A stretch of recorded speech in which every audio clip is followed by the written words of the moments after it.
Apa kabar? Jumpa lagi dengan saya Yusnawiyandi. Damai sejahtera meliputi kita selalu. Kesehatan selalu ada di dalam diri kita dan orang-orang yang kita kasihi. Guys, sore hari ini kita akan bahas ya tentang tertangkapnya driver ojol karena menghina presiden dan Habib Lutfi. Namun sebelumnya guys, jangan lupa untuk selalu like, subscribe di channel YouTube saya agar hari lepas hari kita bisa terus saling memberkati, saling mengingatkan, dan saling bertukar pikiran.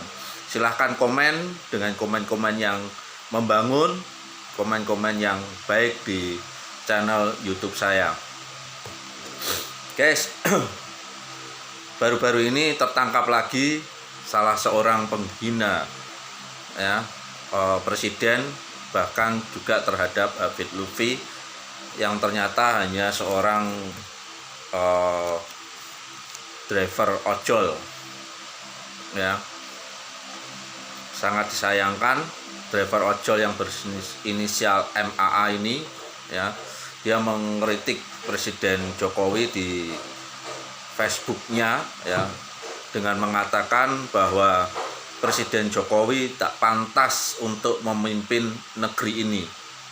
Wow, guys,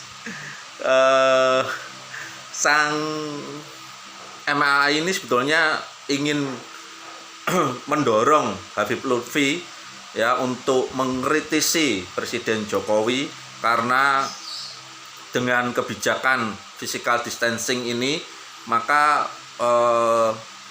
ketika dilaksanakan ibadah sholat Jumat maka ada jarak-jarak ya. Itu yang disampaikan kepada Habib Lutfi ya. Kenapa Habib Lutfi tidak mau mengkritik atau menegur Jokowi dengan keyakinan MAA ini. Kemudian MAA ini melakukan semacam penghinaan, yaitu bahwa mengatakan Jokowi tidak pantas untuk memimpin negeri ini. Guys, maaf Mas MAA ya. Pak Jokowi itu sudah luar biasa memimpin negeri ini. Dia begitu hati-hati menerapkan peraturan pemerintah ketika terjadi virus corona ini. Tidak sembarangan ya. Ada beberapa bisikan yang mencoba memengaruhi Presiden Jokowi, memengaruhi dengan tekanan-tekanan supaya Jokowi melaksanakan lockdown di Indonesia ini ya. Yang seperti yang di video saya sebelumnya, bahwa ternyata lockdown ini merupakan jebakan Batman terhadap orang-orang yang tidak suka kepada Jokowi ya. Nah, inilah yang tidak dipahami oleh Mas MAA ini, sehingga beliau ini melakukan penghinaan terhadap Presiden Jokowi di akun Facebooknya ya. Dia tidak sadar bahwa apa yang dia sampaikan di akun Facebooknya itu melanggar Undang-Undang ITE, sehingga dia dijemput oleh Polres Jakarta Utara ya.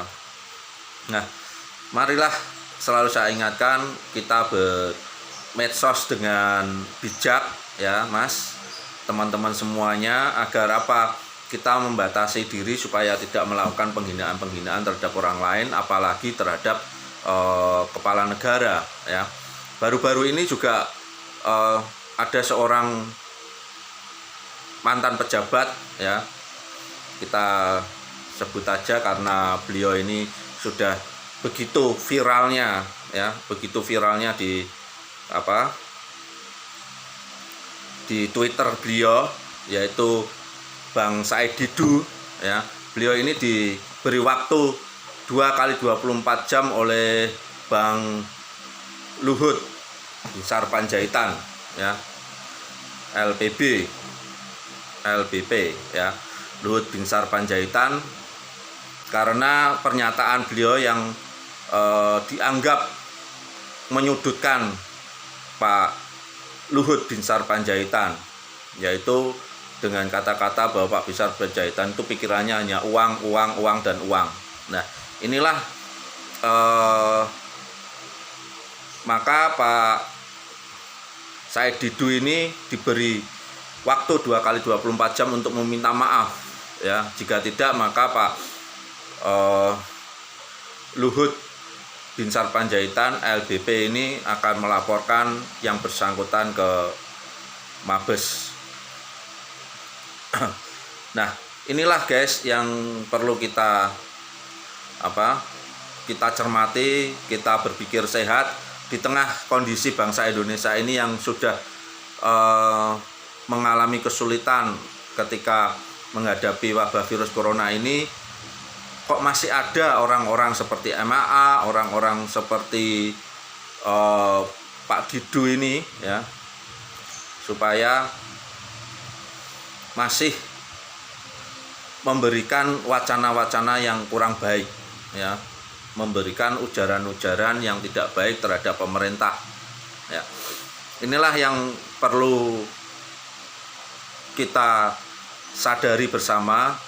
Marilah kita bersama-sama selalu dengan pemerintah untuk mendukung program pemerintah ini supaya wabah virus corona ini cepat selesai.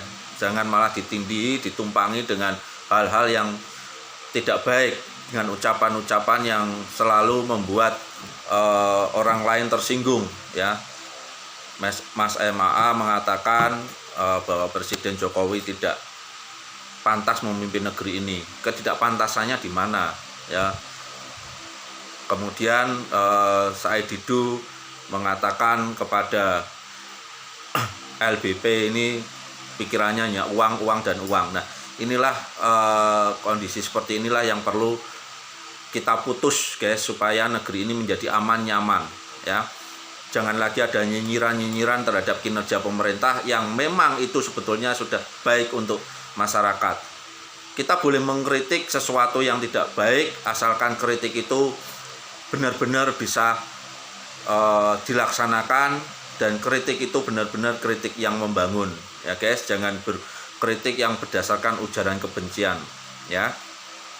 Sekali lagi guys, marilah kita menyampaikan hal yang baik supaya ucapan-ucapan kita menjadi berkat bagi orang lain, ucapan-ucapan kita menjadi anugerah bagi orang lain, dan ucapan kita membangun diri orang lain, ya. Terima kasih guys, jangan lupa untuk selalu subscribe, like di channel YouTube saya agar hari lepas hari kita bisa terus berkomunikasi dan terus bisa saling memberkati. Terima kasih, damai sejahtera meliputi kita. Amin.